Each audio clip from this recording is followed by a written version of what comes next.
Hey, what's going on? This is the Body Punch Podcast, and my name is Naz. Let's talk about UFC 265.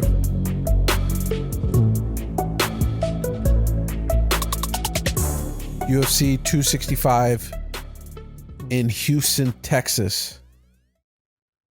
And the main event is for the interim title, featuring Derrick Lewis versus Ciryl Gane. These are two amazing strikers in this heavyweight division, featuring Ciryl Gane, the technical, almost doesn't look like he belongs in that heavyweight division type of striker, versus the ever powerful Derrick Lewis, the knockout king, as he has tattooed on his chest. They're fighting for that interim title. This is a very controversial fight because of the heavyweight champion himself, Francis Ngannou, very confused on why this fight is being made. He went back and forth with his management and the UFC, asking why they were making this fight in the first place. And the UFC was just saying that you weren't active enough, or you weren't taking on the fights that they wanted to take. They wanted him to take. So they made this interim title bout. Now, this interim title bout is featuring two very capable heavyweights. Two very... They should be in this spot. If there's two heavyweights to put in the spot, you'd put these two. Ciryl Gane, using his technical striking and on a 9-fight winning streak with 0 losses, and defeating the likes of Alexander Volkov, messing him up with the featherweight champion of the world, Alexander Volkov, Jairzinho Rozenstruik, Junior Dos Santos, and Tanner Boser. These are all top heavyweight contenders, especially the last three who I mentioned. Junior Dos Santos being the veteran of veterans. And then Jairzinho Rozenstruik, we've all seen the power that he possesses in knocking out everybody. Biggie Boy is well known for that. And then Alexander Volkov, who in his last couple fights showed a little bit something different. Showed something different in his game. He was using a lot more of his length, and he looked very scary. And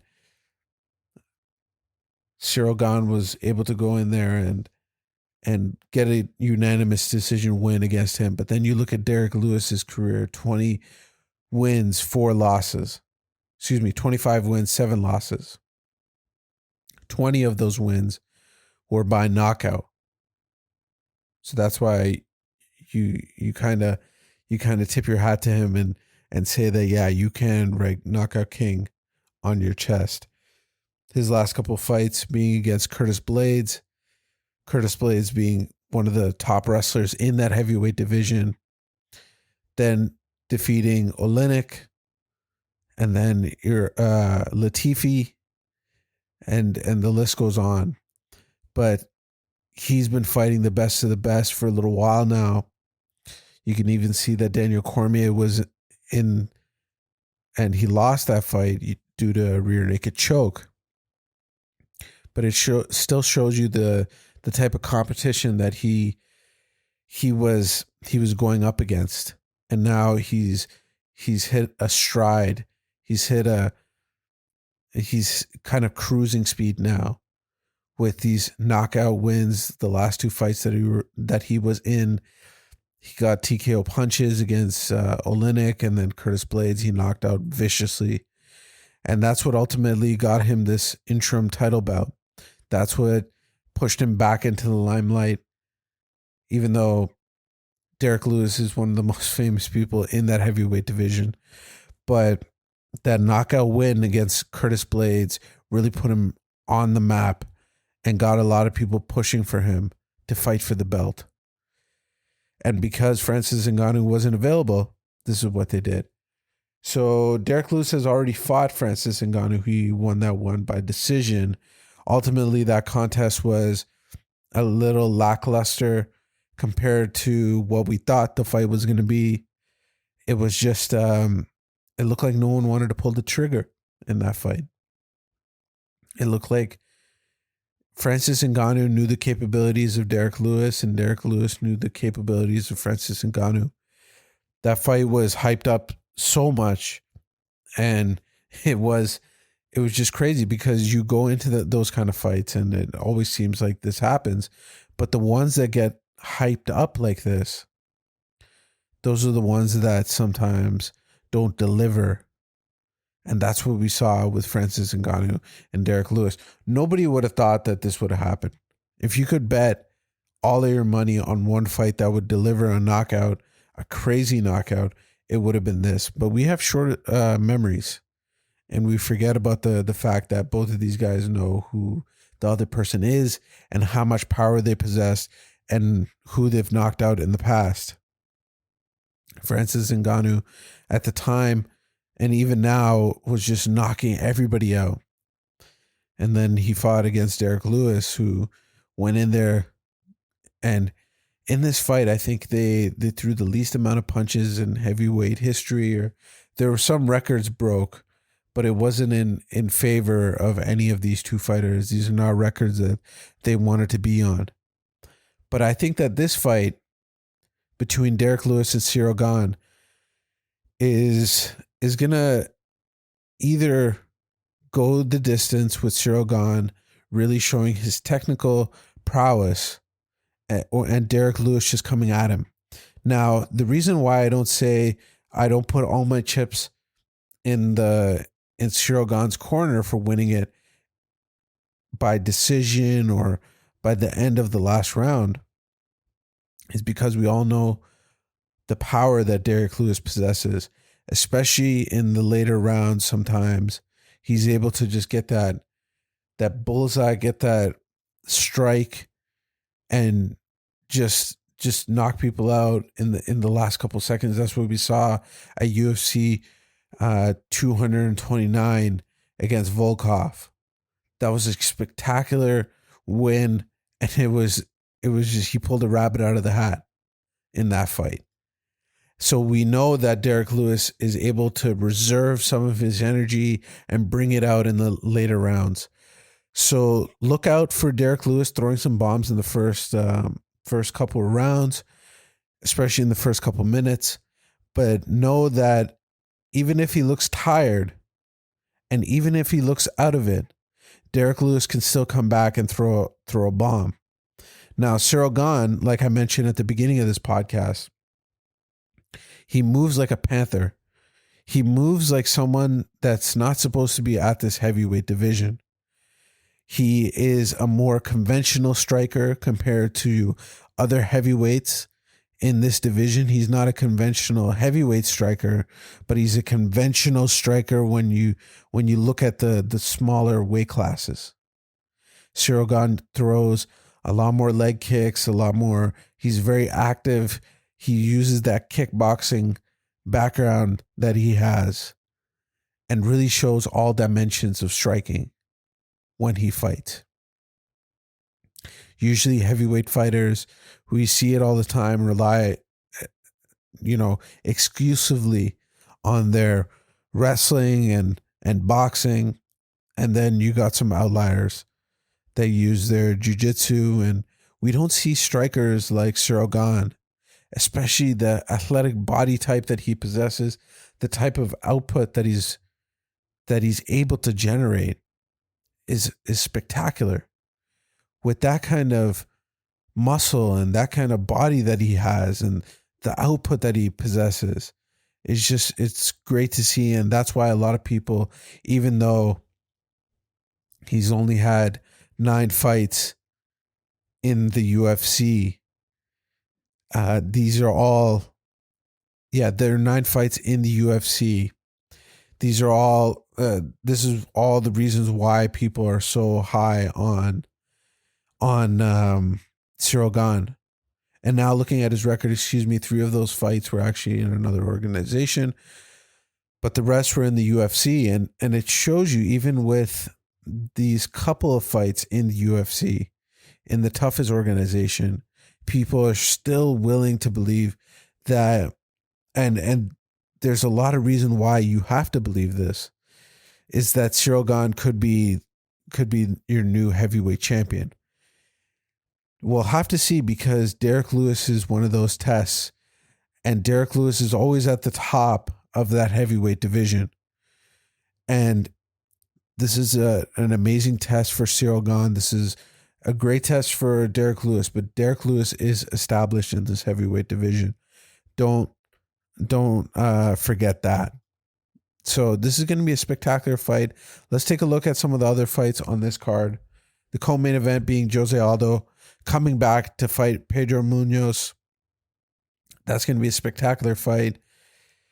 Pedro Munhoz and José Aldo, both in that age bracket. They've both been in the game for so long.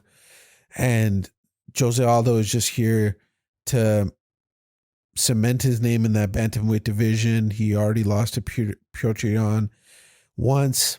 That was a heavy duty. That was a heavy duty fight. That was a tough loss that José Aldo had to take. But even though José Aldo has been in this game for a little while, he was still putting up a great test against Petr Yan in his last fight. So this fight against Pedro Munhoz is going to be a tough one, because Munhoz always comes out. He's you remember the Cody Garbrandt fight. In that fight, he was able to firefight with one of the toughest fighters in that bantamweight division, one of the premier knockout artists in that division. So when you look at Munhoz and José Aldo, you know that this is going to have fireworks. This could go to the ground, and that would be even great as well. José Aldo being spectacular on the ground with his jiu-jitsu, Munhoz being amazing on the ground as well. So who knows where this fight's going to go, but we all know that it's going to be fireworks, especially with the output. And it seems like a little bit of a different level that José Aldo is able to switch gears to in this bantamweight division. He's got the size advantage on a couple people, and it's not by the height. It's mostly by, he just looks a lot bigger when he gets into that octagon. So we'll see about this fight, this co-main event. What a great co-main event.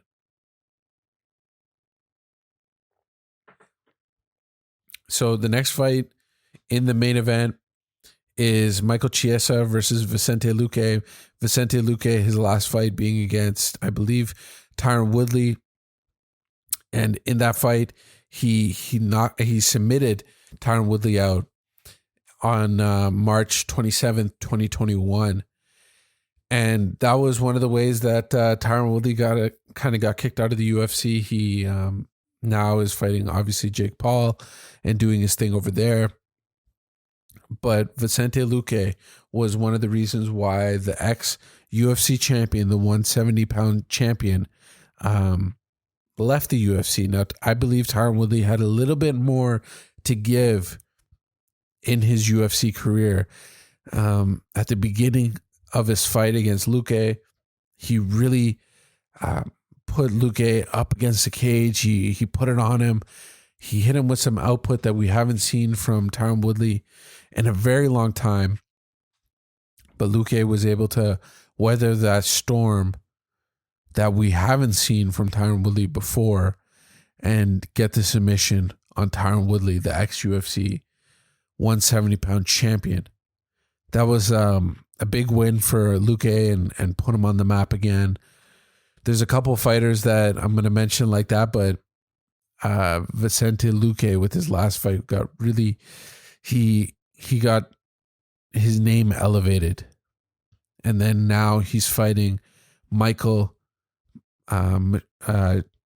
Chiesa, and this is a very tough fight for him. Obviously, Michael Chiesa has that power. He has the size over a lot of these 70 pounders, and just the again not the height mostly, but it's a lot just the how big he comes into the ring, the octagon with. So this is going to be a tough fight for both of these guys, and it's going to be a fun one. I think if it goes to the ground, both of them are almost evenly matched. We all know Chiesa is a maverick, no pun intended. On the ground, he's an ace on the ground, and Vicente Luque brings that jiu-jitsu to every single one of these fights. I think Michael Chiesa might have a little bit of power that he could bring to the table, but Vicente Luque, some of his striking capabilities that we've seen in his previous fights just shows that he's got the power. He's able to knock people out. He's able to do things on the feet to people like he is able to do things to people on the ground, if that makes sense. He's showing me, Vicente Luque is, that he's evolving his game. He's bringing another dimension in, and he'll need it against Michael Chiesa. This is a number 5 versus a number 6, so it's going to be it's going to be a very close fight, and it's going to push someone up to that next level. And then let's quickly run through the rest of the card. We got Tecia Torres versus Angela Hill. That's going to be a fun one. Angela Hill coming back and Tecia Torres coming back. Number 10 versus number 12 in that strawweight division. That's going to be a fun one. Angela Hill and Tecia Torres both bring it when it comes to their fights. Then we got Casey Kenny coming back versus Song Yadong. That's going to be a fun one, and it's going to mean a lot for that bantamweight division. Will a new person be able to break into that next level of that bantamweight division? And then let's go to the prelims. We got Bobby Green, who was at the beginning of COVID, the COVID all-star, coming in and fighting a bunch of people. And we'll see that this is going to be a tough test for him. And it's going to be at the top of that prelim card. And then we got Alonzo Metafield coming back. Alonzo Metafield, he's always a tough test for anybody. He's so physical in there. He is so physically capable in all of these lightweight bouts that he's in. It's going to be a tough test for his opponent. And then we have Carolina coming back. She's been out for a little while, and some of her last fights have been really brutal for her. And some of her previous losses, I'm just looking at against Watterson was a brutal decision loss. Against Grasso, that was a brutal decision loss as well. And the last fight that she had was a bad loss too, but she is able to take it like no other. She is able to get in there and really, I don't know how she does it, but she just stands there sometimes in front of her opponent and just takes it, and then is able to fire back a couple times. She's fighting Jessica Penne. She's a big test in that strawweight division. She if you beat her, that means a lot, because she has fought the likes of Andrade and other amazing athletes in that division. So this is going to be a big test for both of these fighters. Early prelims, we got a couple good fights here, but the main event and the prelims are something to watch. And you got to watch for all of the main event fights that I mentioned. This is going to be a fun card. This is going to be a good pay-per-view, I think. Especially with this heavyweight bout. Just to put that interim belt on the line just means a little bit more. And both of these fighters are going to come out and show something. And if Derrick Lewis is able to get that knockout, if Ciryl Gane is able to get in there and squeak out maybe a decision, hey, maybe he's able to knock out the knockout king. We'll see.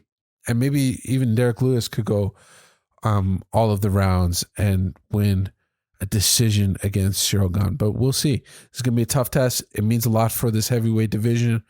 whoever wins this is obviously going to have to fight the heavyweight champion of the world, Francis Ngannou. So this is something that's going to shape the future of this division. So I really appreciate you listening to this podcast. Thank you for taking the time out of your day, night, whenever you're listening. Please like, subscribe, hit the bell notification on YouTube. It really means a lot, and it helps the channel and it helps the podcast grow. If you can like, share, do all that kind of stuff on the different podcast networks, you can also listen to it there, any of them. We're on all the major ones, Spotify, iTunes, anyone, so you can listen to it there as well. And if you can do all the reviews and stars and all that kind of stuff, that really helps out.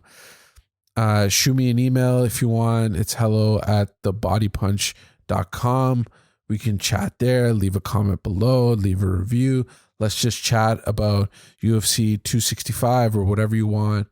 And again, thank you for listening. Thank you for taking the time out of your day. I really appreciate it. My name is Naz. This has been the Body Punch Podcast. Bye.